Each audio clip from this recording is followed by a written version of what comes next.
Et à toi à tout le monde. Comme ça, le sujet est comme c'est écrit sur la fiche, c'est une réflexion chassidique avec pas mal de sources sur les événements de Simchat Torah. השגחה פרטית, שמחת תורה זה כ"ב בתשרי, עונה כ"ב בחשוון, ממש בדיוק un mois après. Et bon, il y a beaucoup de questions qui se posent. Comment interpréter les événements? Qu'est-ce qu'Akadosh Baruch Hu, il attend de nous? Et... Donc, maintenant, ce que je vais proposer, c'est quelque chose d'assez original, mais a priori basé sur pas mal de sirat du Rebbe. Et donc, je pense que ça représente la réponse du Rebbe à ces questions. Et je vais commencer par... c'est original, ouais, ce qu'on va voir.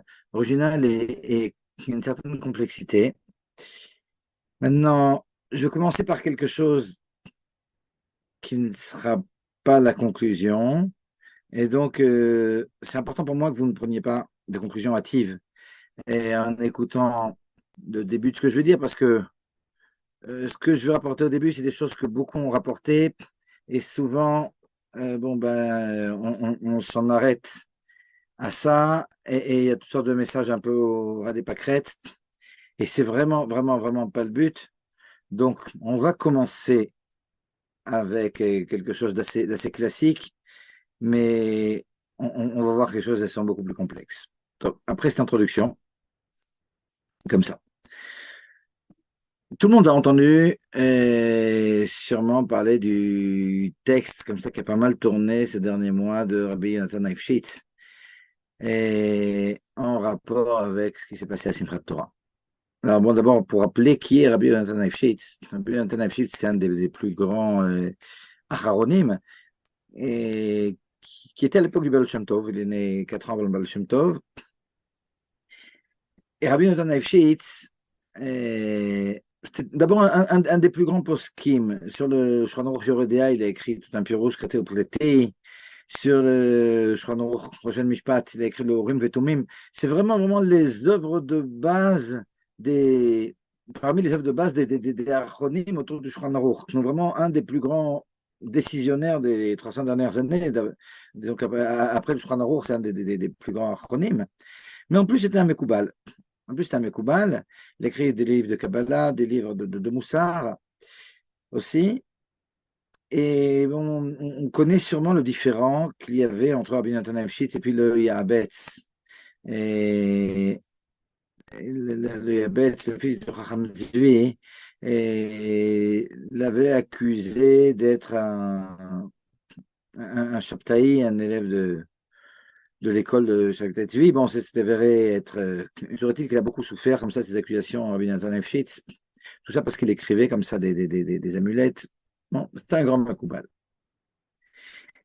Et dans un des textes qu'on voit dans le livre Yarod Vash, ouais, qui est, je vous dis, un livre de Moussard et de Drashot comme ça, de Rabbi Natan Eifshitz, il y a quelque chose d'assez effarant. Alors je vous dis, tout le monde l'a entendu dernièrement. Je vais commencer par ça, et on va voir quoi faire de ce texte.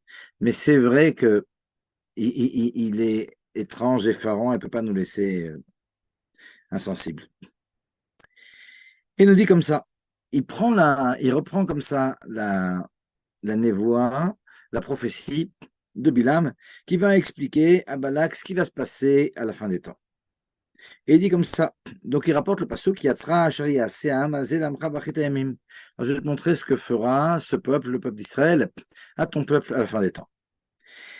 Et là, il explique de façon assez étonnante qu'est-ce que c'est que Achit Yamim, la fin des temps, si je traduis littéralement, c'est la fin des jours. De quel jour s'agit-il? Alors là, tout d'un coup, il rentre dans un truc tout à fait étrange. Il dit, ben, c'est la fin des jours de Sukkot, donc Simchat Torah. Évidemment, on ne parle pas du Pshat. Ouais. Le Pshat, là-bas, c'est ce qui se passe avec David Amelech et avec le Mashiach. Et comment ils vont traiter Midian comme ça, chacun à son époque. Mais ici, tout d'un coup, la fin des temps, La fin des temps, on parle de façon plus précise. À la fin de Sukkot, il nous dit donc Simchat Torah. Et ce jour-là, nous dit Rabbi Natan Nafshitz, un certain Simchat Torah de la fin des temps. Alors tout d'un coup, le Satan, eh ben, il va prendre le dessus. Et le conseil de Bilham, c'était quoi le conseil de Bilham? Le conseil de Bilham, finalement, ben, c'était de débaucher les Bnei Israël, parce qu'il a vu qu'ils ne réussissaient à rien. Alors il a dit, tu sais, leur Dieu, il n'aime pas la débauche. Donc envoie les filles, et puis comme ça, ils vont tomber. Ce qui a été fait. Alors il dit, ben, il y aura une débauche comme ça aussi à la fin des temps. Et alors, c'est quoi cette débauche? Alors, c'est un mélange de garçons et de filles qui dansent ensemble. Et il dit, mais quand ils dansent ensemble ce jour-là, ce jour de Simchat Torah, alors le Satan, lui, il danse encore plus. Et ça entraîne une pirtsa gdola. Alors bon, d'abord, c'est fin, quoi, parce qu'une pirtsa, ça veut dire une brèche. Alors, on peut comprendre ça, a priori, évidemment, au niveau rouhani. Et une pirtsa gdola, ben, il y a une grande brèche maintenant dans l'homme Israël. Mais bon, quand on entend ce qui s'est passé, qu'il y a eu effectivement une grande fête, c'était un peu FKR, et puis il y a eu une brèche dans la frontière, c'est incroyable. Et à cause de tout ça, ils perdent, nous dit Rabbi Natan Lefshitz, tous les niveaux, tous les degrés auxquels ils sont arrivés par le mérite des jours qui ont précédé. Rosh Hashanah, Yom Kippour, tout le monde fait tchouva. Hein. Il s'est passé des choses. Et là, ils perdent tout. וזוהי עצת בלעם לעשות באחרית הימים, ומר ורע עלי העניין לעשות כן בגמר של תורה. אשר התורה חוגרת רק על דבר זה. Il dit, c'est vraiment désastreux, c'est vraiment déplorable, c'est vraiment horrible qu'à la fin des temps, il puisse se passer un truc comme ça, que le jour de Simchat Torah, et, ben, il y a toutes ces choses, et la Torah elle-même avait là, et, elle s'habille comme quelqu'un qui est endeuillé devant toutes ces choses-là. Donc, on pourrait se dire, ouah. Alors, c'est vrai que ça a été apporté, et puis alors, beaucoup de choses ont été dites quand on fait le rapport entre ce qu'il y a eu et puis ce texte. Maintenant, il y a quelque chose d'extraordinaire, et ça, c'est moins apporté. Tu sais, le rabbi, il a parlé de tout, c'est vraiment incroyable. Il n'y a pas une question qui se pose, même par rapport à Internet. Alors que Internet, ouais, on peut dire, n'existait pas quand le rabbi était clairement devant nous. Et malgré tout, on peut trouver aussi dans les sirotes et toutes sortes de choses qui nous font comprendre ce que le rabbi dirait là-dessus. Mais ça, c'est un autre cours. Toujours est-il, il n'y a pas un sujet sur lequel le rabbi ne soit pas exprimé. Et ici, par rapport à ça, alors de façon incroyable, je ne sais pas si vous avez entendu parler de ce texte. Alors là, j'ai devant moi comme ça le volume 10 de Torah Menachem Idvaduyot. Et pas n'importe quel Idvadut. On va voir la Idvadut de Simchat Torah de 1954. Simchat Torah 1954. Alors là, maintenant, on parle de Simchat Torah 2024. Simchat Torah 1954, 70 ans, jour pour jour, avant Simchat Torah. Et qu'est-ce qu'il dit le Rabbi? Alors, je vais vous dire comme ça directement en français. Le Rabbi dit la chose suivante. Il dit, lorsque un juif danse avec la Torah lors de Simchat Torah, il danse avec la tzmut, il danse avec l'essence divine. On sait que la volonté d'Akadosh Baruch Hu et Akadosh Baruch Hu sont un, comme dit le Rambam, le Chotisot de la Torah. La Torah, c'est la Chochma d'Akadosh Baruch Hu, et les mitzvot, c'est la volonté d'Akadosh Baruch Hu. Or, nous dit le Rambam, Akadosh Baruch Hu, sa volonté, sa Chochma, ils ne sont qu'un. Et pourquoi on est obligé de dire qu'ils sont un? Parce que dans la mesure où sa Chochma est infinie et sa volonté est infinie, et ce qui est infini, nous dit le Rambam, c'est divin. Alors si on disait qu'il n'était pas un, alors il y aurait plusieurs divinités Khalila. Donc, la Torah et Akadosh Baruch Hu, c'est un. Et quand on danse avec la Torah, on danse avec l'essence divine, c'est ce qui est important de le savoir. Et nous dit le Rabbi, c'est bien déplorable qu'à l'extérieur, ben, il y ait des gens qui dansent aussi. Mais eux, ils ne dansent pas de façon comme il faudrait le faire, mais ils dansent de façon interdite. Et c'est tellement dommage. Et si on avait la possibilité de leur expliquer mais va leur expliquer, nous dit le Rebbe. Alors bon, on pourrait se dire 2 minutes, mais de quoi il parle le Rebbe? Alors, après ce qui s'est passé, on peut comprendre il parle de nous, il parle de ce qui s'est passé ici, mais c'est assez clair dans le texte ici qu'à l'époque, il devait y avoir des hippies ou un truc comme ça, et pas loin du 770. Il y avait aussi une fête le jour de Simchat Torah, la nuit de Simchat Torah. Ouais, c'était, il a été dite la nuit de Simchat Torah de 1954. Et Tafshin Yudalet, c'est 1953 en réalité. Ok, ok, exactement, 70 ans. Tafshin Yudalet. Et cette nuit de Simchat Torah, et donc il y avait cette fête à l'extérieur. Le Rabbi dit, ben, c'est tellement déplorable. Alors, on va leur expliquer maintenant que lorsqu'on danse avec la Torah, on danse avec l'essence divine. C'est incroyable, mais ça, ils n'ont aucune compréhension de ce que c'est que l'essence divine. Et même si tu leur parles du monde de la Tzilut, ça non plus, ils ne connaissent pas. Et même si tu leur parles de Bria, Yetzira, Sia, des mondes bien plus bas, ça non plus, ils ne comprennent pas. Ils n'ont pas de rouge, ils n'ont pas de sensibilité à ces choses-là. Mais nous dit le Rabbi, mais il y a une chose sur laquelle ils ont une sensibilité, hein, c'est la gashmiut, c'est tout ce qui est matériel. Parce que ça, nous dit le Rabbi, tout le monde est sensible au matériel. Eh bien, il faudrait leur expliquer, dans leurs mots, que même au niveau de leur vie matérielle, si plutôt que de danser comme ils dansaient avec la Torah, ben, ils auraient tout à gagner. Et si on leur explique ça, ben, c'est sûr que ça peut ça peut les rapprocher. Et continue le Rabbi. Et le Rabbi, ici, il fait un limoutzrout qui est incroyable. C'est-à-dire que le Rebbe, c'est pas qu'il rentre dedans et puis. Ouais.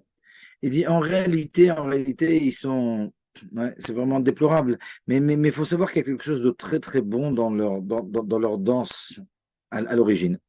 Et là, le Rebbe, il rapporte, je rappelle le Rabbi Rayat, son nom du Baal Shem Tov. Il y a une Torah comme ça du Baal Shem Tov qui est assez connue, qui est basée sur le Teilim, Vim Gam Tsemim, Behem Nafsham Titataf. Lorsque l'on a faim, qu'on a soif, c'est parce que notre âme s'est habillée dans ces choses. Alors, de quelle chose s'agit-il? Et ce qu'explique le Baal Shem Tov, c'est la chose suivante. Que non seulement l'attirance à tout ce qui est rouhani, à tout ce qui est spirituel, bien évidemment, c'est un neshama, mais l'attirance même à ce qui est matériel, dans les choses qui sont permises, mais qui peuvent être superflues. Ouais. Et la cerise sur le gâteau, quand je suis déjà rassasié. Et même l'attirance vers des choses qui sont interdites. Même ça. En réalité, nous explique le Baal Shem Tov, ça vient du fait que dans ces choses-là, qui sont permises ou interdites, il y a aussi une étincelle de divinité. Et notre Neshama, elle ressent, c'est ça, lorsque j'ai faim ou que j'ai soif, j'ai envie, j'ai une tava, j'ai une envie d'un gâteau, d'un truc, d'un chocolat. Là. Ouais. C'est en réalité ça, tout le processus de cette envie, il commence par le fait que mon âme divine, elle a trouvé, elle a ressenti qu'il y avait dans cette chose-là, qui est permise ou même interdite, une étincelle de pureté. Et c'est sûr qu'elle avait un travail à faire. Alors ça peut être manger cette chose, mais avec doucha, avec une bonne intention. Ça peut être aussi de ne pas la manger. Si c'est une chose interdite, ben, c'est le fait d'avoir une envie, malgré tout, ben, de surmonter mon Yitzhara. Ouais. Et ça, c'est vrai, pas uniquement dans la nourriture, dans tous les nissionotes, finalement, dans toutes les épreuves que l'on a. Ouais. Si on est attiré par quelque chose, même interdit, c'est parce qu'en réalité, il y a là-bas quelque chose de très grand, mais seulement au niveau de la tikshoret, je dirais, au niveau des communications entre la nefesh et le kit qui a ressenti cette chose-là, l'âme divine a ressenti cette divinité. Et elle aurait dû faire ce qu'elle a à faire, mais le corps n'a pas l'habitude tellement de cette âme divine. Et l'âme animale, elle, bon ben, très très vite, elle essaye de prendre les choses à son compte et tirer son épingle du jeu. Et finalement, ben, plutôt que de manger ce gâteau de façon avec une bonne kavana, ou peut-être même de ne pas le manger si c'est superflu, ben, la personne va manger. Mais cette attirance, à l'origine, elle vient du fait que l'âme divine avait une chose à faire avec ça. D'ailleurs, j'ouvre une parenthèse, mais c'est quelque chose que je n'ai pas vu écrit, mais qui me paraît clair. Ouais, on peut expliquer énormément de choses d'après ce processus. Et il y a deux rachis par rapport à la femme de Potiphar. Un qui nous dit que de la même façon que Tamar, dont l'histoire est racontée à côté de l'histoire de la femme de Potiphar, bah, Tamar avec Yehuda, ce qu'elle a fait, c'était les Shem Shamaim. Elle voulait tombée enceinte de Yehuda, puis on sait que David Améler et le Mashiach vont sortir de cette union. Donc il y avait quelque chose de très profond. Donc c'était les Shem Shamaim qui a fait ça. Même Échet Potiphar, la femme de Potiphar, nous dit Rashi, c'était les Shem Shamaim qui a fait ça. Mais le même Rashi, un peu plus loin, il dit cette Recha'a. Alors explique-nous, c'était les Shem Shamaim ou bien c'est une Recha'a? Il faut savoir. Et en réalité, ça ne se contredit pas. Quand on dit que c'était les Shem Shamaim, ça veut dire que au fin fond de son âme, il y avait quelque chose de positif. Elle était attirée, certes, par Yosef Atzadik, ça veut dire pour le moment, hein, c'est quelque chose d'interdit. Elle le considérait parce que finalement, elle avait sa fille, elle lui donnait en mariage, donc il fallait au moins qu'elle l'admire. Il y avait quelque chose de positif à l'origine. Il y avait une attirance, l'Echem Shamaim, vers cet homme à qui elle aurait dû et à qui elle a donné finalement sa fille. Hein. Mais seulement, dans la mesure où il s'agit d'une Recha'a, eh ben, cet indice-là, il était traduit par l'âme animale, et de façon où il faut sortir son épingle du jeu plutôt que donner sa fille à Yosef. Ben, elle aurait préféré avoir, elle, des rapports avec Yosef. Pour revenir à notre Inyan, le rabbi nous explique ici, ben, basé là-dessus, en réalité, toutes ces personnes-là qui sont à l'extérieur et qui dansent maintenant alors qu'ils devraient danser avec la tzmout, ils dansent. On comprend que c'est de façon interdite, donc hommes et femmes, etc. Mais pourquoi ils sont en train de danser là maintenant, Simchat Torah? Parce qu'à l'origine, leur âme divine, elle a envie de danser parce que c'est Simchat Torah. Mais seulement ça, ils ne l'ont pas compris et donc finalement, ça va se transformer en des danses interdites.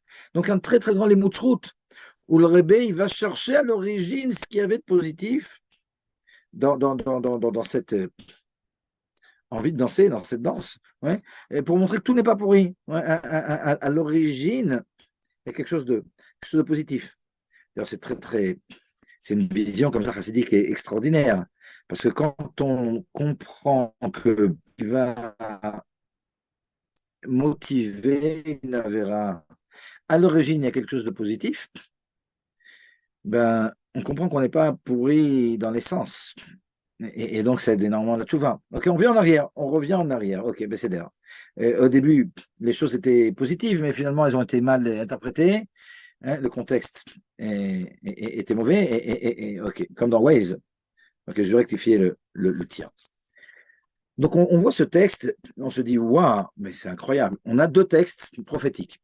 Le premier de Rabbi Yonatan Efshitz, qui nous dit, sachez qu'à la fin des temps, le jour de Simchat Torah, il y aura quelque chose d'incroyable qui va entraîner une grande faille de muraille. Et c'est des danses hommes et femmes qui auront lieu le jour de Simchat Torah. Et le rabbi qui, 70 ans, jour pour jour, avant ce qui s'est passé, il est en train de nous faire un démoutsrout en nous disant, sachez que ces hommes et femmes qui dansent à Simchat Torah ensemble, en réalité, à l'origine, quelque chose de très positif. Ils ont envie de danser avec la Torah, mais comme ils ne comprennent pas ça, ben ça se tourne finalement en quelque chose de bas. Mais au même moment, est-ce que Hachem était en colère? Quelqu'un demande. Est-ce que Hachem était en colère? Je pense que la suite, comme ça, elle va nous expliquer. Et elle va nous expliquer. Et elle va nous donner des éléments de réponse. Ouais. Pour le moment, comme ça, je parlais de faits. Là, pour le moment, j'ai des éléments. Donc, j'ai Rabbi Natan Efshitz. Maintenant, j'ai rapporté le Rebbe dans une ligne de Hadoud il y a 70 ans. Maintenant, un troisième élément que j'aimerais apporter, c'est Nidva Hadoud du Rebbe. Et c'est intéressant parce que c'est de Tachin Aleph, donc c'est à l'époque de Dvar Malchut. Mais cette Nidva Hadoud, elle n'est pas rentrée dans Malchut. Alors, si vous voulez aller le voir, vous regardez dans Torah Menachem Nidva Douyot, Parashat Vayechi, c'était à Sarah Tevet. C'était un Sarah Tevet qui tombait en Shabbat. Et là-bas, le Rebbe, il parle de la Shoah. Il parle de la Shoah parce que bon, il y avait un rabbin qui se croyait intelligent, qui disait beaucoup de choses négatives sur l'âme Israël. Et le Rebbe, il était toujours obligé de passer son temps à réajuster le tir pour pas qu'il trougue sur l'âme Israël. Et là, donc, il y a une très très longue sirah du Rebbe d'une douzaine de pages, ce jour de Ditevet Tafshin Nun Aleph, dans laquelle le Rebbe il parle de la Shoah. Et c'est extrêmement important dans notre contexte. J'aimerais comme ça vous dire en résumé ce que dit le Rabbi là-bas. En point, parce que c'est assez long. Je vous dis, c'est 12 pages. En 3 minutes, on va essayer de résumer. Premier point, le Rebbe dit, il faut savoir, c'est vrai qu'il y a des fautes et qu'il y a des châtiments. Mais lorsque Akadosh Baruch Hu donne un châtiment, il ne faut pas oublier qu'il le donne comme un homme qui adore son fils et qui est miséricordieux punirait son fils qui a fait une bêtise. Donc, c'est important de comprendre. Ouais. Et que même les châtiments d'Akadosh Baruch Hu, c'est pas de l'Arzariout, c'est pas de la colère qui va se tourner comme ça. C'est toujours quelque chose de miséricordieux. Premier point. Deuxième point, nous dit le Rebbe, il est en train de parler de la Shoah. Il nous dit, par rapport à la Shoah, on n'a pas besoin, et aux Averot qui ont pu précéder la Shoah, s'il y en a eu, c'est même pas la peine d'essayer de trouver ce qui s'appelle dans les Moutzrout. C'est pas la peine de perdre son temps. Essayer de trouver des bonnes choses à dire sur les Juifs, parce que de toute façon, l'état des faits était que c'est un état de l'Imotzrout dans la mesure où les personnes qui fautaient à cette époque, c'était des Tinokot Shinishbu. Donc, dans la mesure où c'était des Tinokot Shinishbu, ils sont que très peu responsables de leur acte. Donc, là, évidemment, c'est quelque chose qu'on peut dire aussi pour nous. Tout ce que dit le Rabbi là-bas, on peut faire atek adbek, on peut faire copier-coller et le mettre a fortiori même aujourd'hui, ou a fortiori aujourd'hui, on est des Tinokot Shenishbu. Donc, ce que fait Akadosh Baruch Hu, même quand il va punir, c'est uniquement comme un père miséricordieux. Deux, c'est même pas la peine dans nos générations de trouver, d'essayer de chercher même, de chercher, dit le Rabbi, parce qu'il y a déjà un limoutzrout, c'est-à-dire quelque chose de positif à dire, parce que la situation est telle qu'elle elle crie qu'on y est presque pour rien. Troisième point, dit le Rebbe, tous les gens qui sont morts à la Shoah, ils sont morts pour être des juifs, et donc c'est ce qui s'appelle Kiddush Hashem. Et le Rabbi rajoute quelque chose d'extrêmement important. Et là, je vais le dire en hébreu, c'est vraiment une phrase fondamentale ici qu'on peut appliquer aussi à ce qui se passe, et ce qui s'est passé il y a un mois. Il faut savoir qu'il y a des choses négatives qui ne viennent pas en tant que châtiment sur des avérotes. Ces choses-là, elles viennent parce que il en a décidé ainsi. Sans qu'on puisse, même avec la Torah, arriver à des explications. Ça ne veut pas dire qu'il n'y a pas quelque chose. On sait que la Tilavo, c'est marqué dans le Navi. Autre Hachem qui a Naftabi, on remerciera que on comprendra tout à la fin des temps. Ouais. Mais en tout cas, maintenant, il y a des choses, nous dit le Rebbe, qu'on ne peut pas comprendre. Et continue le Rebbe, et bon, il dit que c'est ce qui s'est passé aussi avec Rabbi Akiva, comment Rabbi Akiva a pu avoir un châtiment comme celui qu'il a eu, sur quoi? Sur rien, Tzadik Gamour. Ouais. Continue le Rebbe, et il dit quand on parle maintenant de ce qui s'est passé à la Shoah, c'est quelque chose de tellement atroce que c'est en aucun cas on ne peut dire que ça vient en tant que punition sur des avérotes. Et le Rabbi il dit ça parce qu'il y avait encore une fois des rabbinim qui disaient le contraire. Donc en aucun cas, ça ne veut pas dire que les punitions n'existent pas sur l'avérote. Ouais. Mais de cette force-là, c'est impossible. Nous dit le Rabbi,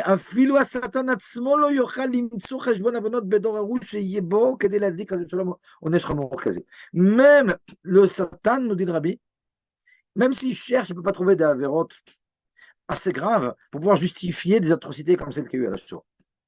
C'est sûr, a fortiori, ouais, parce que là, c'est vraiment du concentré.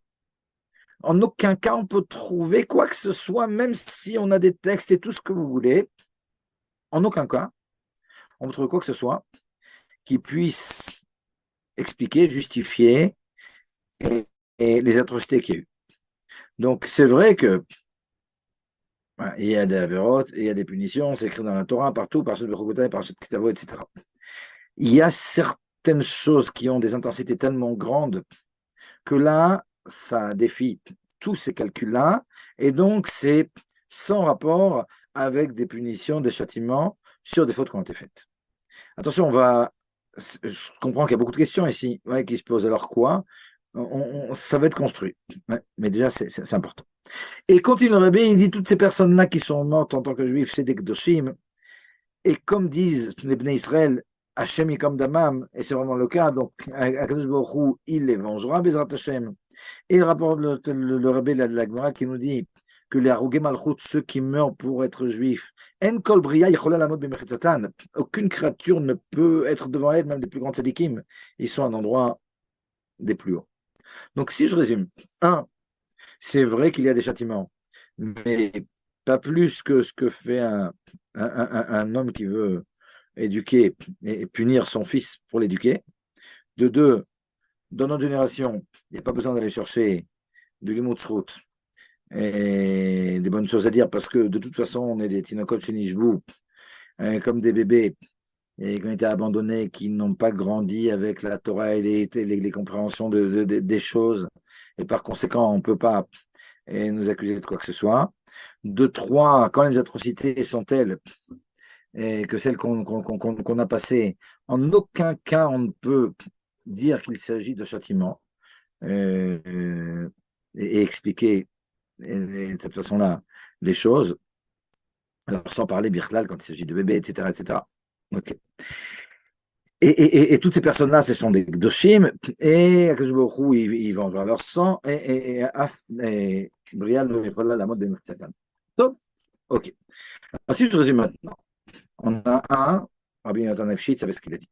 On a deux, le Rabbi qui a 70 ans, parle aussi de ces histoires-là, et il fait un grand lémoutzrout en disant que, ouais, dans l'essence, cette recherche comme ça de danser, etc., ça vient de quelque chose de très profond, c'est qu'il voulait danser pour Simchat Torah. De trois, on a un grand développement du Rebbe de 1991, où le Rabbi, il explique à quel point des atrocités comme celle de la Shoah, ça n'a rien à voir avec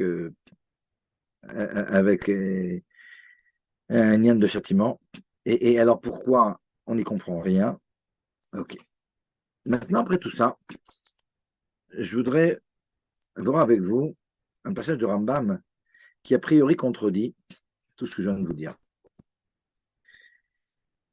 Et c'est extrêmement important. Et la Shgara Pratit est que ce soir, pour ceux qui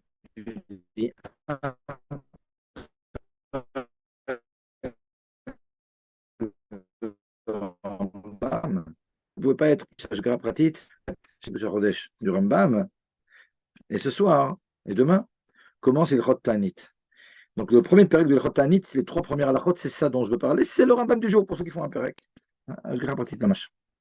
Qu'est-ce qu'il nous dit là-bas le Rambam? Il nous dit comme ça. Mitzvah taseh min Torah liz'ok ulariah b'chatzotzot al kol tzara shtavo l'tzibur.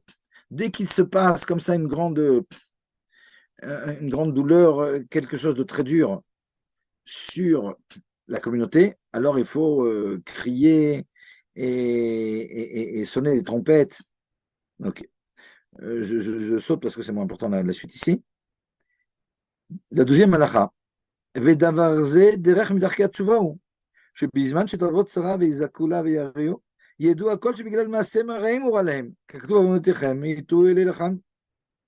Nous continuons Rambam et dit, et il faut savoir, et ça fait partie des voies de la tchouva, que lorsque il nous arrive des malheurs, alors il faut absolument implorer à Kadosh Baruch Hu et savoir que ce qui nous arrive, c'est à cause de nos mauvaises actions.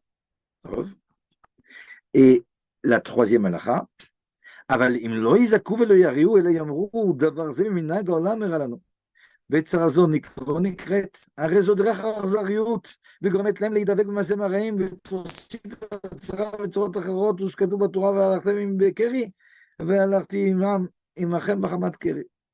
La troisième halakha ici, le Rambam nous dit, et sachez que si jamais on ne fait pas ce changement de nefesh, on ne fait pas ce travail de recherche interne, et qu'on se dit, mais non, mais c'est sans rapport, ok, il s'est passé des choses, il y a eu des avérotes, mais non, c'est par hasard et les deux sont l'un après l'autre, nous dit le Rambam, celui qui fait ça, et c'est quelqu'un qui est Arzari. Comment dire Arzari en français? Mais, ouais, vous ouvrez le micro, comment Méchant, dire Arzari? Pardon? méchant, Méchant. Ouais, non, il y cruel. a un mot. Bon, c'est quelqu'un qui est. Ouais, c'est la méchanceté de dire cruel. Ouais, de la cruauté, voilà. Ok. Et c'est de la cruauté de dire que c'est son rapport parce que finalement, ben, on ne va pas bouger. Et Akadosh Baruch Hu, ben, voyant qu'on ne comprend pas, il va encore amplifier les choses jusqu'à ce qu'on comprenne. Donc finalement, ça va entraîner, si on ne fait pas ce Cheshbon Nefesh, ça va entraîner d'autres choses qui sont encore pires. Et donc finalement, si on regarde bien, alors le Rambam ici, il nous dit bien que 2 minutes, quand il se passe quelque chose, ben, il faut qu'on fasse un Cheshbon Nefesh. Il faut qu'on fasse une introspection et qu'on voit ben, quel est le rapport et qu'on sache que, ouais, c'est a priori le contraire de ce que nous dit Rebbe, et qu'on sache que la raison pour laquelle on a été frappé, c'est à cause de nos avérotes. Ouais. Est-ce que vous pouvez me dire comment vous expliquez ça? C'est-à-dire que juste avant, on a vu comme ça des textes de Rebbe, ouais, qui nous dit que non.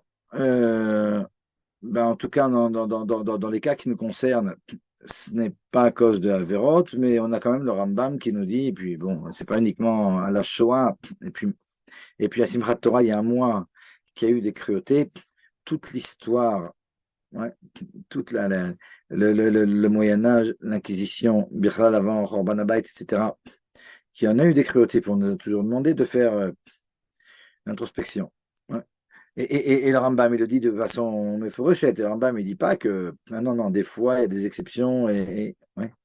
Alors quoi? Et reprenons même ce que nous dit le Rebbe. Alors, qu'est-ce qu'il dirait le Rebbe? Alors, il n'y a pas de cheshbon nefesh à faire. Ouais, c'est incompréhensible. C'est sans rapport avec la vérote. OK, qu'est-ce qu'on doit faire d'après le Rebbe? Qu'est-ce que vous pensez? Là, il y a quelque chose de fondamental, une idée fondamentale que je veux faire passer. Mais est-ce que vous voyez, Samuel, quelqu'un nous dit, il doit arriver, Hachem l'emmènera à de mauvaises actions. Et extraordinaire, extraordinaire, un peu plus c'était le Inyan, mais quelqu'un d'autre comme ça quelqu'une d'autre veut peut-être dire quelque chose par rapport à tout ça. Je veux dire, comment on doit examiner les choses? Est-ce qu'il y a un rapport? Est-ce qu'il n'y a pas de rapport? Est-ce que c'est à cause de nos avérotes ou pas à cause de nos avérotes? Ouais, qu'est-ce que vous pensez?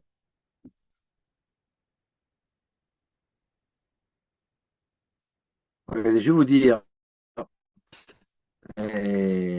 comment il faut a priori prendre les choses.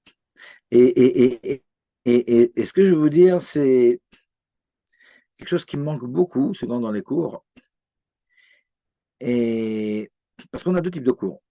On a ceux dans lesquels on nous dira qu'il n'y a aucun rapport, ceux dans lesquels on dira que oui, à cause des avérotes. Ouais. Et finalement, ben, il y a de ça, et il y a de ça, et alors, comment on doit considérer les choses? Et l'union est comme ça.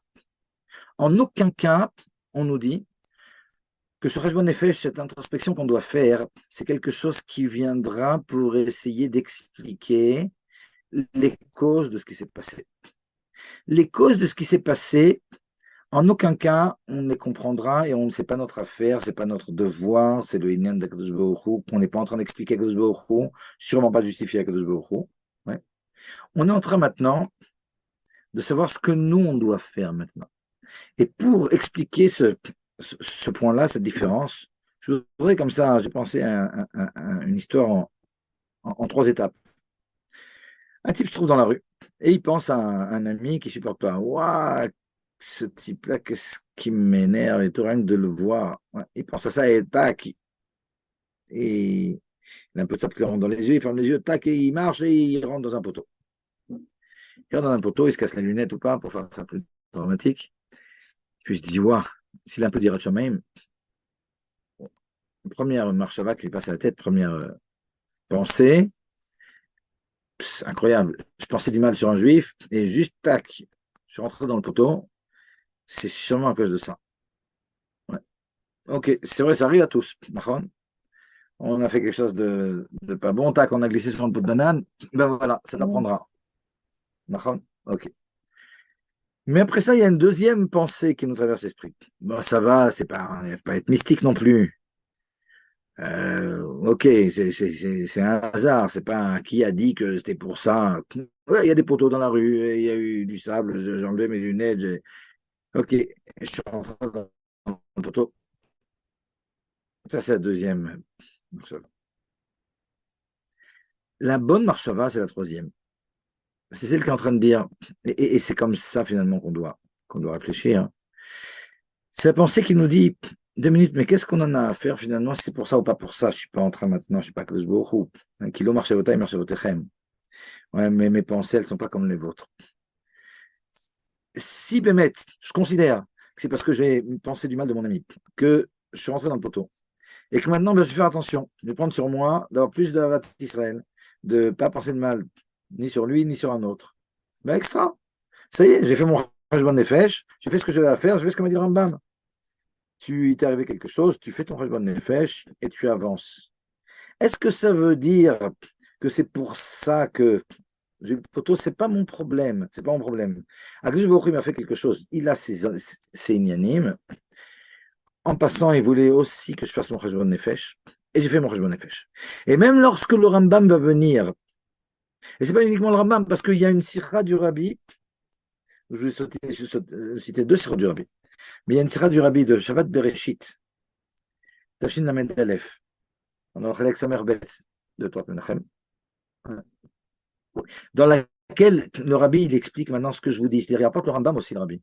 Il dit qu'est-ce que je fais avec ce Rambam? Ouais. Le Rabbi lui-même.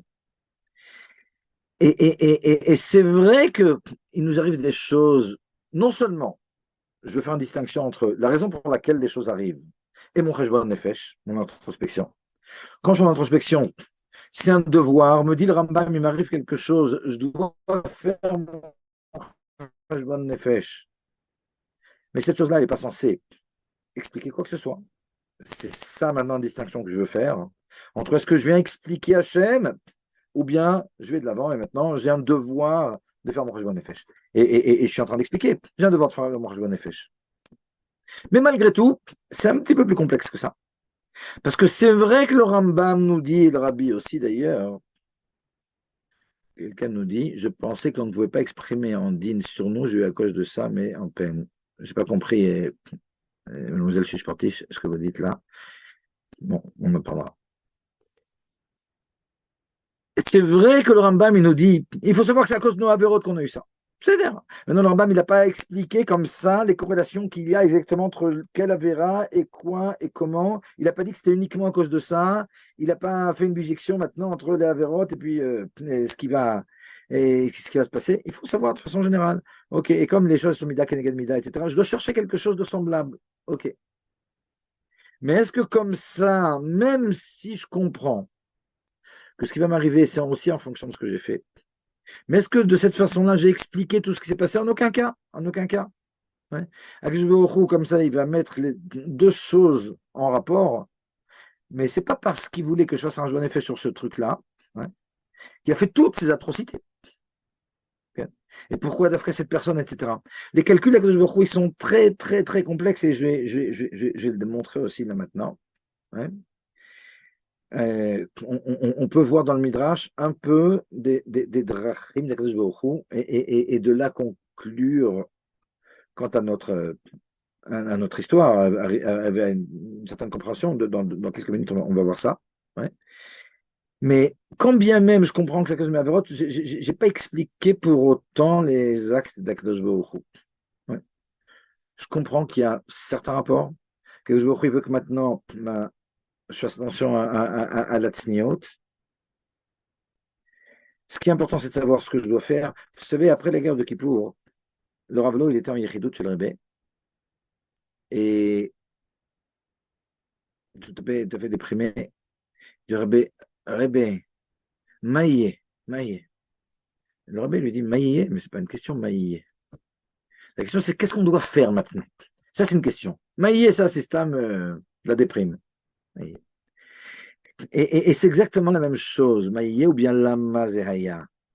C'est pas nos inyanim toute cette métaphysique, pourquoi et comment, et le Rebbe, il est dans l'action. Qu'est-ce que tu dois faire maintenant? Toi, qu'est-ce que tu vois dans cette histoire qui te concerne? Il y en a un, bah, ça sera la tsniout, il y en a un autre, ça sera le Chilul Shabbat, il y en a un autre, ça sera autre chose. Et chacun son inyan, et chacun va essayer de voir dans toute cette histoire, même si c'est en filigrane, mais en quoi ça le concerne. Ouais, ça, c'est le inyan. On n'est pas en train de comprendre Akadosh Baruch Hu, parce qu'Akadosh Baruch Hu ne peut pas le comprendre. Et ça, c'est une erreur qu'on fait souvent. Ah oui, ouais, à cause de ceci, à cause de cela, puis on nous dit toutes sortes de ch'touillottes comme ça. Oui, s'ils avaient fait Shabbat. Ch'touillottes au Mitzagonia, le Rabbi, il explique bien que ça n'a rien à voir. Mais ça, je vais vous le démontrer de façon encore plus forte. Dans un autre contexte, mais l'idée est la même. Regardez.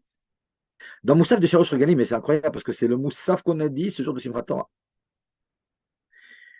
Hakol Be'ashgra Pratit. On nous dit, enfin c'est nous qui disons en réalité, on nous dit de dire dans le Moussaf, qu'est-ce qu'on dit? À cause de nos fautes, on est allé en galoute. Ok. Alors je vous pose la question, pourquoi on est allé en galoute?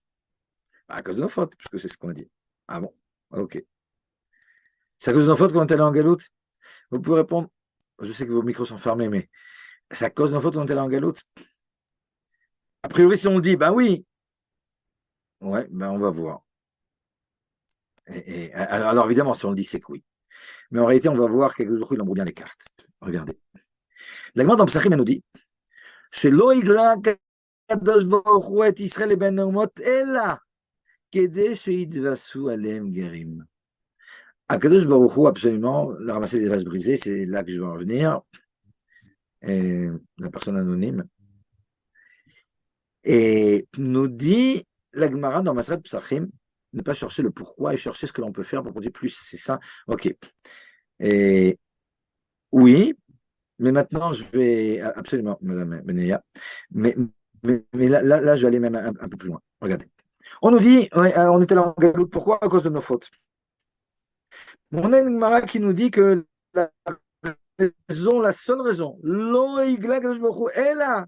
Ça veut dire, si je traduis littéralement, Akadosh Baruch Hu ne nous a envoyé en galoute uniquement que pour qu'il y ait plus de convertis. Ok. Maintenant, dans la Kabbalah, dans la Chassidoute, on pose là-dessus une question. Ah, mais combien il y a eu de convertis dans l'histoire, quoi? Toute la galoute, tu vas me dire, à cause des convertis, combien il y en a?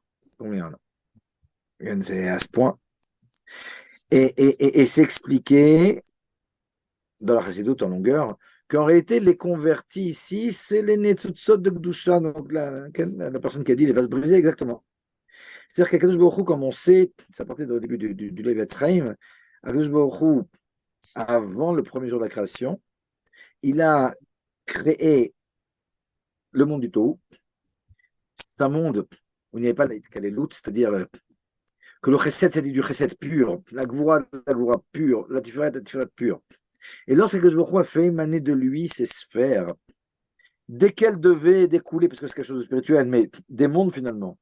Mais chacune était tellement forte, chacune ne contenant pas les autres, contrairement à ce qui s'est passé après. Alors, elle était tellement canaïte, elle avait tellement de force, de samida, que chacune de ces sphères voulait que finalement les mondes qui allaient être entraînés jusqu'au matériel et de l'existence de chacune de ces sphères, n'aille que d'après sa direction, elle. Bref, un grand balagan, on comprend que quelque chose de très fort. Et finalement, ces vases, ces sphères se sont brisées, ces étincelles se sont éparpillées, et là-dessus, Akadosh Baruch Hu a construit, finalement, a fait émaner de lui le monde de la Tzilut et de là, et la création du monde. Alors bon, évidemment, dans une parenthèse, là, c'est pas le sujet, mais quand on lit ça dans le Hari, on se dirait que, waouh, dis-moi, le jour il avait mis le four trop fort, alors ça a explosé. On comprend bien que Akadosh il n'a pas fait d'erreur. Ouais. C'est pas, ouais, il a essayé, puis ça n'a pas marché, ok, on refait. Ouais.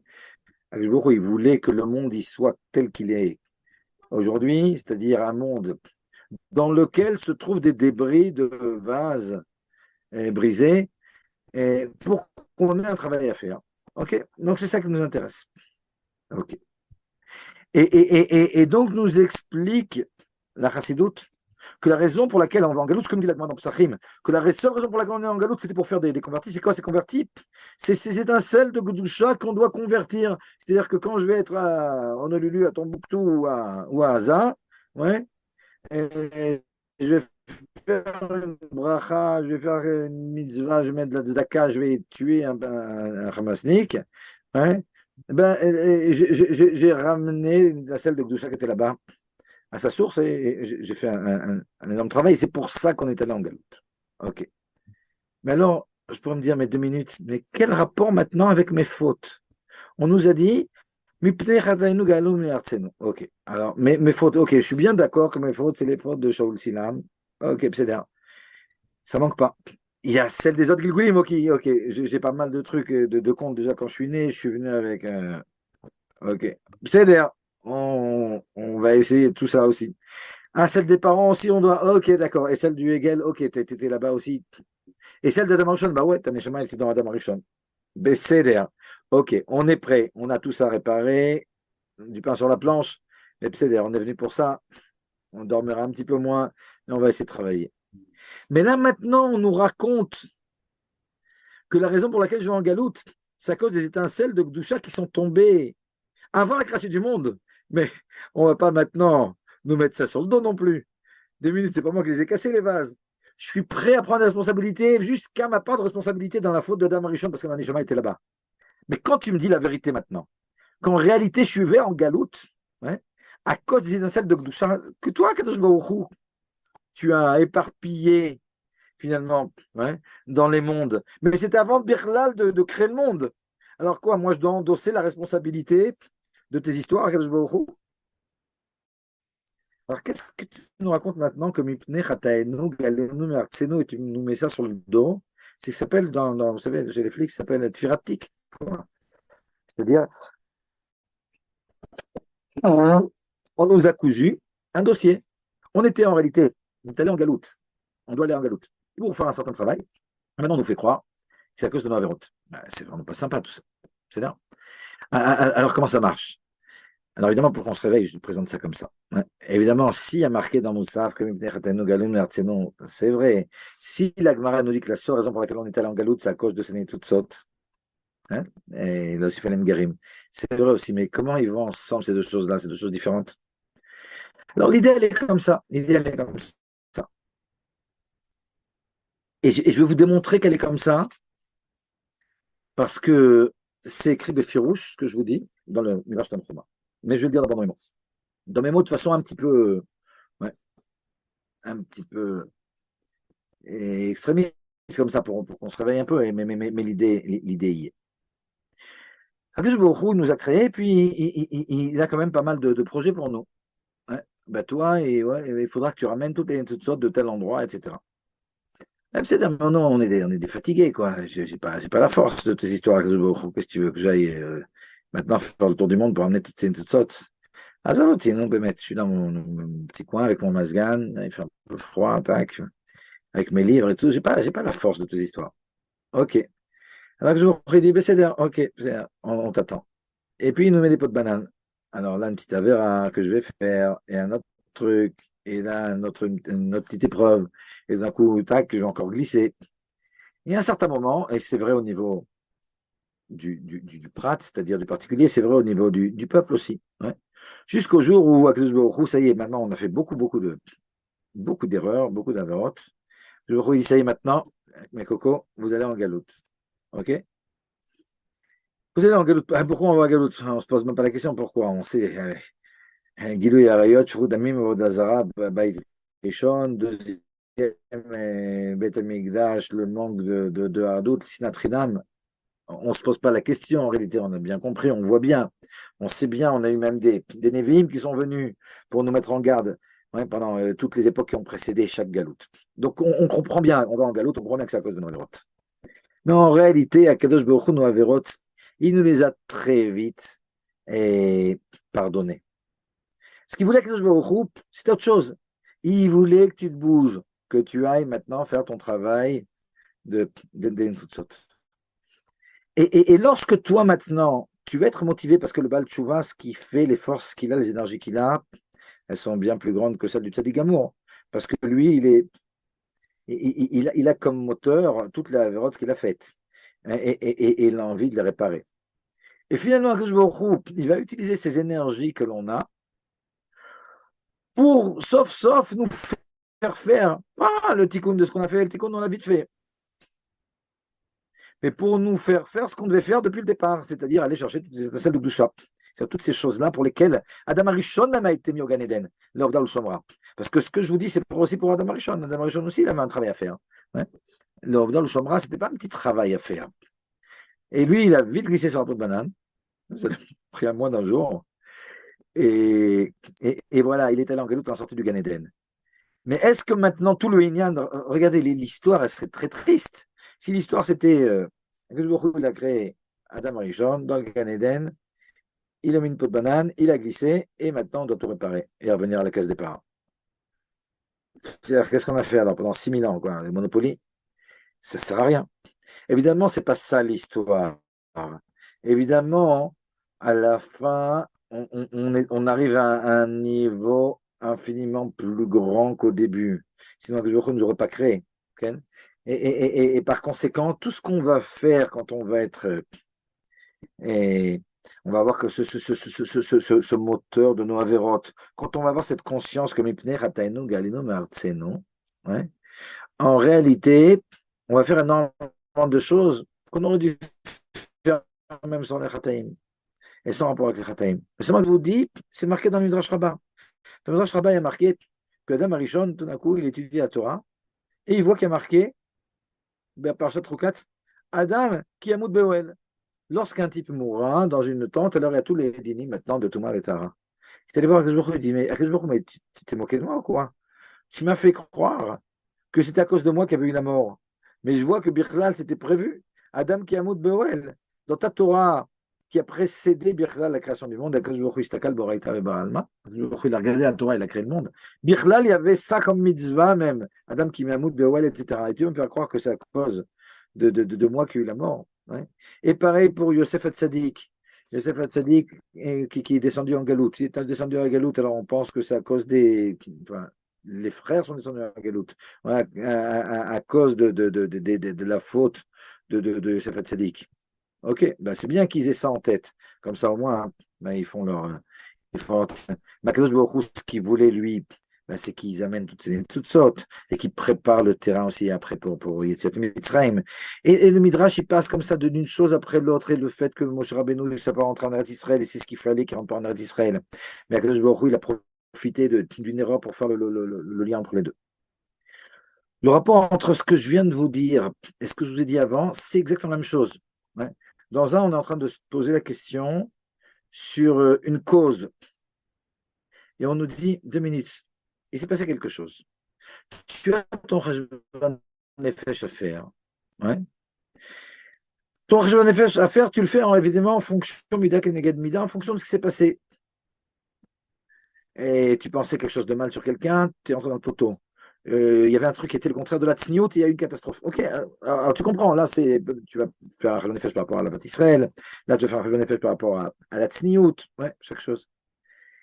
Mais est-ce que pour autant, tu es en train d'expliquer les causes de ce qui s'est passé? Non, ce sont deux choses différentes. Et il va maintenant mettre les deux choses en rapport. Il voulait que tu te bouges. Et il te donne cette impression, mais ce n'est pas ton problème de savoir quels sont les minimes, quels sont ce qui va motiver Akadosh Baruch Hu dans ce qu'il fait. Ce sont deux choses différentes. Et dans ce que je viens de vous expliquer avec les Tzutzot, c'est pas des causes dont on est en train de parler, mais c'est des buts recherchés. Ouais. Toi, maintenant, tu as certaines choses à faire. Ok. Alors, tu as certaines choses à faire. Ok, maintenant, tu dois faire Torah, mitzvot, faire tchouva sur tes chataim, etc. Tu dois avoir ça en tête, que c'est à cause de chataim, tout ce que tu veux. Ouais. Mais en réalité, pour Akadosh Baruch Hu, c'est beaucoup plus grand. Il a mis en rapport avec cette sortie en galoute qu'il aurait dû avoir de toute façon, ouais, parce que tu as des choses à faire en Chutz La'aretz. Ouais. Mais toi, on ne te demande pas maintenant de chercher les vraies raisons ou de chercher. Ouais. Tu as ton cheshbon nefesh à faire, mais il faut que tu saches au moins profondément, ouais, que le marchavotay, marchavotechem, tu comprends ni les buts recherchés par Kadosh Baruch Hu, ni les causes. Ouais. Et quand on va venir et qu'on va dire de façon très, très primitive, ouais, ouais, ça s'est passé parce que faisait pas Shabbat, parce qu'il y avait un Bouddha là-bas, parce que je ne sais quel ch'touillotte. Ça, c'est vraiment des ch'touillottes. Ouais, c'est des ch'touillottes. Mais si maintenant je me dis, OK, cette chose-là s'est passée, il y avait un manque de tsniout, donc je dois faire mon cheshbon nefesh par rapport à la tsniout, c'est notre histoire, ça n'a rien à voir. OK. Et voilà comme ça, sur un pied, ce que je voulais faire passer. Peut-être que je rajoutais comme ça un petit point. Je ne sais pas si c'est un point dont on a parlé, je pense qu'on en a déjà parlé, mais je ne suis pas sûr, dans un autre contexte. Je vais quand même en parler parce que c'est important. OK. Il n'y a pas une personne, là maintenant, on le voit. Non, je ne parle pas de l'Ardou, tout le monde en parle, c'est extraordinaire. D'ailleurs, vous savez, quand vous êtes dans un magasin, moi j'ai été ému pas mal de fois dernièrement, où j'achète un truc, une fille, pas du tout, de tia et tout, me donne le machin, me dit, Bessot Tovot. Ouais. Et c'est extraordinaire. Bessot Tovot, les gens, ils disaient pas nécessairement Bessot Tovot. Ok, quelqu'un qui est dati, il disait Bessot Tovot. Mais... Et là, maintenant, ce Bessot Tovot, je sais pas, il est extraordinaire. Ah, vous avez raison, Madame Benia, absolument, c'est ce que dit le Baal Shem Tov. Ouais. Et absolument, absolument. Le Rebbe, il rapporte dans beaucoup d'endroits, au nom du Rabbi Rayatz, que le Baal Shem Tov, il nous dit qu'on a des enseignements à tirer de tout ce qu'on voit et de tout ce qu'on entend. Absolument, absolument. Ça résume le Inyan. Maintenant, le Baal Shem Tov, quand il nous dit qu'on a des enseignements à tirer, il n'est pas en train de dire qu'on est en train d'expliquer les choses. Absolument, absolument. C'est bidik le Inyan. C'est bidik le Inyan. Comme tout est bien, pratique, alors on a ouais, des enseignements à tirer, mais ces enseignements à tirer, ce ne sont pas des explications de quoi que ce soit. Pour revenir à notre Inyan, donc on voit que il y a un grand réveil, non seulement dans la hardoute, mais chacun à son niveau, comme ça. Maintenant, les gens disent, mais qu'est-ce que je dois faire? Alors, évidemment, on est tous comme ça, branchés sur WhatsApp, sur I24, sur Arutz Sheva, sur machin, pour savoir les Hadashot. Et c'est frustrant de voir qu'ils ne nous disent rien. Et alors, on espère, et puis on a tous de la famille et des amis et tout qui sont un peu partout. Puis, ok, on est un peu frustré, puis on se dit, mais qu'est-ce que je pourrais faire? Ok, ça manque pas ce qu'on a fait à Baruch Hashem, et des télim, des mitzvot, des machins. Ok, c'est super. Mais on voudrait faire plus, on voudrait faire Mesot Nefesh, nous aussi. Ouais. Parce que ce que font les Chayalim, c'est vraiment la Mesot Nefesh. Mamash Kipchuto, Mesot Nefesh, Kipchuto. Ok. Et nous qui sommes là, nous aussi, il faudrait qu'on fasse cette Mesot Nefesh pour pouvoir les aider. Alors, qu'est-ce qu'on attend de nous? Ouais. En dehors de notre Eshbon Nefesh, mais ok. Mais quelle intensité de choses. Alors, il faut savoir. Et ça, je pense l'avoir déjà dit, mais c'est vraiment quelque chose de très beau. Dans la Chassidoute, c'est expliqué que dans le Yud, le Yehudi, il y a un Kotsos Yud en haut, Kotsos Yud en bas, et le gros du Yud, ouais, qui relie les deux. Et on sait, quand on étudie la Chassidoute, que, ok, on veut faire Messot Nefesh comme les Chayalim, on veut aider les Chayalim, et chacun est persuadé, et à juste titre, que sa Messot Nefesh qu'il aura, ça va aider les Chayalim sur le terrain. Ok. La mission de fait, c'est un rapport avec la Yechida, c'est-à-dire le niveau le plus haut de la Neshama, le niveau de la Neshama qui va fusionner avec l'essence divine. Maintenant, nous explique le Rebbe dans une Invadout comme ça, avec bête de Torah Menachem Invaduyot, que dans ce Yud où on a dit qu'il y avait trois parties, le Kot c'est le Yud, la pointe du haut, la pointe du bas, est-ce qu'il est relié? Le Rebbe nous dit la pointe du haut, c'est la Yechida du Rebbe. C'est-à-dire, c'est chez le Rebbe de la génération, le plus haut de sa Neshama, l'endroit où sa Neshama fusionne avec l'essence divine. Ouah, on dit ça, c'est. Déjà où je fusionne, ça doit être pas mal, chacun d'entre nous. Alors où fusionne le Rebbe? En bas, c'est notre Yerida, nous. Et tout le Inyan, c'est ce qui va relier les deux. C'est-à-dire que ce serait bien qu'on puisse relier notre Yerida à celle du Rebbe, et puis ça nous donnera un réveil de Messirut Nefesh, et deux, ça nous donnera aussi une compréhension de ce qu'on a à faire chacun où il est. Et pour pouvoir faire ça, là, on pourrait se dire, waouh, alors quoi, qu'est-ce que je dois faire? Je dois dormir 3 heures par nuit, je dois. comment on fait pour réveiller cette Yechida, hein, qui est en nous et qui est la source de Messiot Nefesh. Et le réveil, il dit, les shanot et aregilut afilou bedevar katan. On en a déjà parlé. Si on change des habitudes qu'on a, même dans quelque chose de petit, changer une habitude que l'on a, ça c'est déjà réveiller sa Yechida. Donc le projet, il est moins grand que ce qu'on croit. Mais il faut qu'on se bouge, se dépasser. Ouais, absolument. Ça peut être quelque chose de petit aux yeux de quelqu'un d'autre. Moi, j'ai une élève qui me dit, je ne peux pas sans, je ne sais pas quel truc, et maintenant après WhatsApp, ils ont inventé encore quelque chose d'autre. Je ne sais pas toute la journée, quoi, les Shiva, vous me prenez le portable, etc. Je dis, quoi, c'est ça tout ton état? Tu ne veux pas te dépasser comme ça pour les Khayalim? Non, un peu de mission de Nefesh. Tu vas être tout le Seder Boker jusqu'à la Hafsaka, et pendant 4 heures, sans ton truc, non, c'est la fin du monde. Mais si tu comprends que ces ch'tiotes-là, ils font partie maintenant de ta vie, ouais, c'est ta réguiloute, eh ben, tu les dépasses un peu. Tu changes cette réguiloute.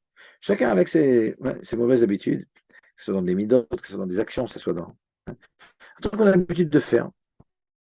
Ben, maintenant, on se dit, ben non, mais il n'y a pas de raison que j'ai cette habitude. Ouais. On change vite une habitude. Hein. Au maximum, en 40 jours, on a changé l'habitude. À Starless, à zéro. De toute façon, c'est pas besoin de mes conseils, ouais, chacun sait ce qu'il a à faire. Mais c'est sûr que parmi tout ce qu'on a à faire, si on peut faire des choses dans lesquelles on se change réellement, il faut savoir que ça a une très très grande valeur, quoi. Et ça, c'est un lien où on réveille notre irida et ça ne peut que aider évidemment les Chayalim et Bezrat Hashem, qu'on ait le srout d'éliminer Amalek, Melpnei Adama, Bezrat Hashem, et qu'on ait la Goula Shlema, l'Eltar, c'est sûr qu'on est sur la dernière ligne droite. Voilà, voilà.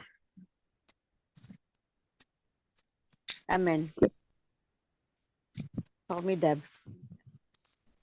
Ok. Merci beaucoup, Raph. Très puissant. Juste par rapport à ce que j'avais écrit tout à l'heure, enfin, peut-être qu'à l'écrit, on comprend pas bien. Et juste, en fait, quand vous avez parlé du fait de faire Cheshbon Nefesh sur les avérotes et de dire, il m'arrive telle chose parce que j'ai fait telle chose. En fait, je pensais qu'on n'avait pas le droit de le dire, mais de le penser, c'est sûr qu'on le pense. Ça veut dire qu'Ilou, je pensais qu'on n'a pas le droit de porter un dîne sur nous-mêmes à dire, il m'arrive ça parce que ça. C'est-à-dire nous-mêmes porter le jugement sur nous. Encore une fois, je vais te dire, même dans notre Eshbon Nefesh, le Inyan, c'est pas d'expliquer, c'est pas dire il m'arrive ça à cause de ça. Ouais. Parce que expliquer, on ne peut pas. Ouais. Mais c'est de se dire, OK, qu'est-ce que moi je dois faire en rapport avec ce qui m'est arrivé? Qu'est-ce que il veut de moi maintenant? C'est ça qui nous intéresse, pas tellement de. Ouais. On n'est pas en train maintenant d'expliquer. Pourquoi c'est arrivé, c'est pas notre problème, on ne peut pas le comprendre. Ken. Ce n'est pas ce qui a été dit. Ken. C'est vrai, regardez, je veux que les choses soient claires, et c'est vrai qu'il y a ici une finesse. Il y a 2 points. Il y a 2 points qui sont importants. Le premier point, il est que ce qui nous intéresse, c'est ce qu'on a à faire, pas tellement ce qui nous est arrivé. C'est vrai, j'ai relevé le fait que le Rambam, et comme vous dites, Madame Judith, hein, que le Rambam, il ne dit pas exactement ce que je viens de dire. Je relis maintenant dans le Rambam, vous avez raison. Il nous dit effectivement, et ודבר זה דרך מדרכי התשובה הוא, שבזמן שתבוא צרה ויזעקו לה ויריעו, ידעו הכל שבגלל מעשה הרעים הוא רע להם. Ouais. Il faut que l'on sache que c'est à cause de mauvaises actions que ça nous est arrivé. Mais comme j'ai expliqué, on n'est pas en train d'expliquer même ici. On comprend que c'est à cause de nos mauvaises actions. Mais c'est ce que je disais, qu'on n'est pas en train maintenant d'expliquer quelle mauvaise action est. De façon générale, il faut qu'on sache. Il y a 2 points qui sont importants. Il nous arrive des choses. Ouais. Il nous arrive des choses à cause de mauvaises actions. Mais de commencer à dire oui, à cause de cette mauvaise action, et ceci et cela, surtout quand il s'agit d'autres personnes. Alors ça, en aucun cas. Ouais. D'autant que Ah ben les voilà. choses que Baruch Hu sont tellement complexes qu'il rentre énormément d'autres éléments aussi. Il y a des choses qui ne sont pas à cause de mauvaises actions, comme a dit le Rebbe, et comme pour la Shoah. Il y a des choses qui peuvent être à cause d'autres Gilgulim, etc. Donc, de façon générale, il faut que je sache qu'il nous arrive des galères à cause de mauvaises actions, mais sans expliquer quoi que ce soit. Ça n'explique pas les détails. C'est quelque chose de général. Et le principal, c'est surtout de se dire, OK, qu'est-ce que je dois faire maintenant? C'est-à-dire, ces deux points ils doivent être importants. Ils doivent être bien compris. Que ce qui m'intéresse principalement, c'est ce que je dois faire et pas comprendre les choses. Et que de deux, c'est vrai que je dois savoir qu'il m'arrive des choses à cause de mes mauvaises actions, mais on n'est pas maintenant en train de faire un doctorat sur les rapports qu'il y a entre nos mauvaises actions et ce qui s'est passé. Ces Oui, deux points, ils doivent être vraiment, vraiment. c'est bien ce que je disais en Ok. fait. On ne doit pas faire de relation de cause à effet direct, nous, en l'exprimant. Non, non, des relations de cause à effet, on les fait pour savoir quoi changer, mais il faut savoir qu'on ne sait pas tout expliquer en faisant ça. Et qu'on n'est pas et que le principal, c'est pas d'expliquer, c'est de faire. Voilà. Ah, Il y voilà. a évidemment énormément de choses qu'on ne comprend pas. Ouais.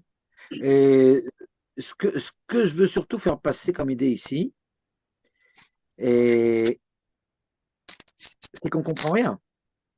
Ok.